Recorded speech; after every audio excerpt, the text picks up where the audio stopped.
Welcome back to Xbox Corner, my name's Luke, and in today's video we're going to be covering off what appears to be the final 3 Game Pass titles of January, and if you missed any of our previous January roundups, you can find them linked in the description box below. Now we'll also be losing 4 more titles at the end of the month, and I'll be detailing these at the end of this video, but for now, hit that like button, subscribe if you're looking for the best deals, reviews, Game Pass roundups and graphical comparisons, and let's get into it.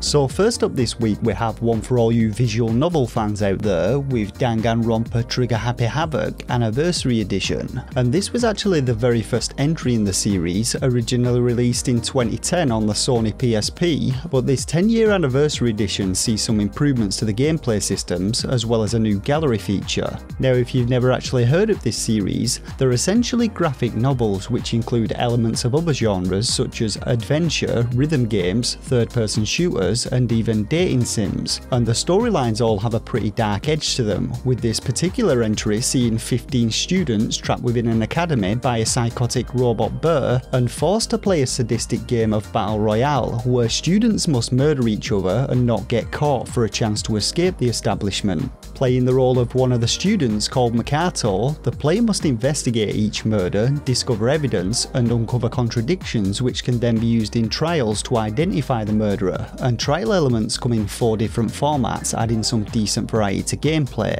It's a niche genre for sure though, but one that is loved by many, and Danganronpa is perhaps one of the better known titles in this particular style of game, so if you're looking for something a little different to tide you over until the end of the month, then this one may be worth a shot.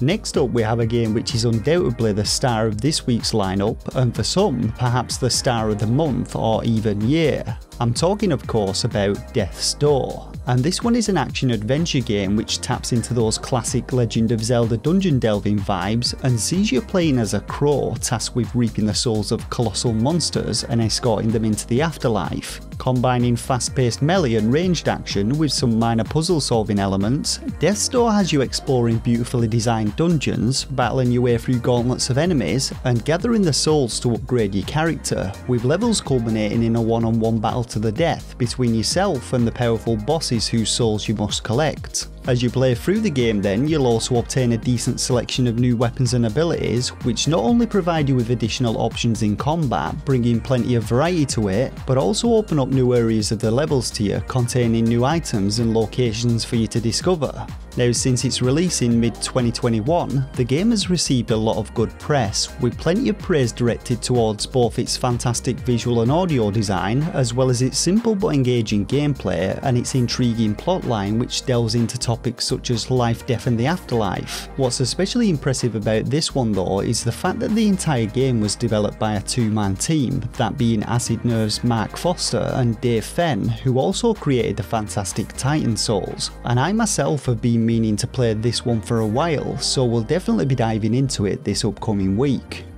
So rounding off this week's trio of Game Pass titles is another somewhat obscure Japanese rhythm game known as Taiko no Tatsujin, the Drum Master, and this is one of a series of games which sees you banging a taiko drum in time with the music, or at least in theory, as the games were popularised in Japanese arcades where you had 2 huge physical drums to smash away at, and while the ports to the Switch and the Wii simulated the same motions with their controllers, I can't really see this working quite as well with a standard Xbox controller.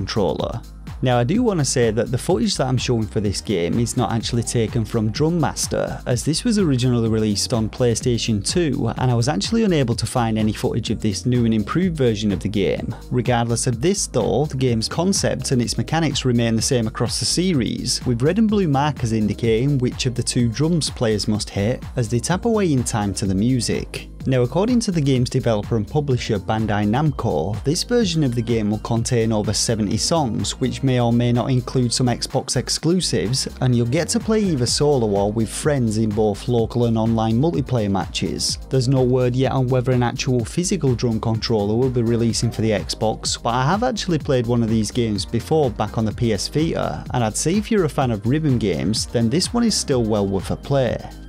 So on now to our 4 titles which are set to leave the platform at the end of the month, and at the top of the screen you'll find both the estimated time required to complete each title's main game, as well as a completionist time for those of you that can't stand to leave a single stone unturned in your games. Up first though we have Cyber Shadow, a fantastic looking action platformer looking to cater to fans of the classic 8-bit platformer titles of yesteryear. Coming to us from Yacht Club Games, the developer behind the phenomenal Shovel Knight series, you can expect some highly polished action, an engaging storyline, and of course a certain degree of challenge with this one, and it's very much a homage to the classic NES title Ninja Gaiden. From what I've seen though, it has some very solid action and platforming, and if you're looking to find out more about the title, Alex actually reviewed the Switch version of the game, and I'll leave a link to his review down in the description box below. Moving on then, next up we have Nowhere Prophet, and this one is a roguelike deck builder in which the player attempts to complete a pilgrimage across a barren wasteland. This expedition though is wrought with danger, and with bands of greedy slavers and hostile machines standing in your way, you're gonna have to build a solid deck with which to fight them, as well as maintaining a steady supply of resources for the challenging journey ahead. Now this is another one which sits within a rather niche genre, but I for one have always enjoyed deck builders, and Nowhere Prophet looks to provide some entertaining tactical combat as well as plenty of replayability thanks to its procedurally generated maps and more than 300 different cards for you to discover.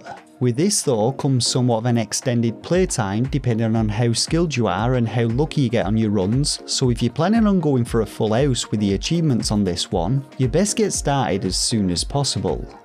The third title to be leaving Game Pass at the end of this month is actually only going to matter to those PC Game Pass players amongst us, as Prison Architect takes its leave on the 31st of January. This one though has you playing as a maximum security prison warden whose job it is to manage and maintain control of its ruthless inmates by allocating resources to optimise your prison and its workforce of guards, psychologists, doctors and lawyers. You'll also have to ensure the needs of the prisoners are met of course, lest you incite a full-blown riot, and some of the means to do this will involve, shall we say, less than legitimate dealings, but if you like sandbox style games, then this one's definitely worth a look.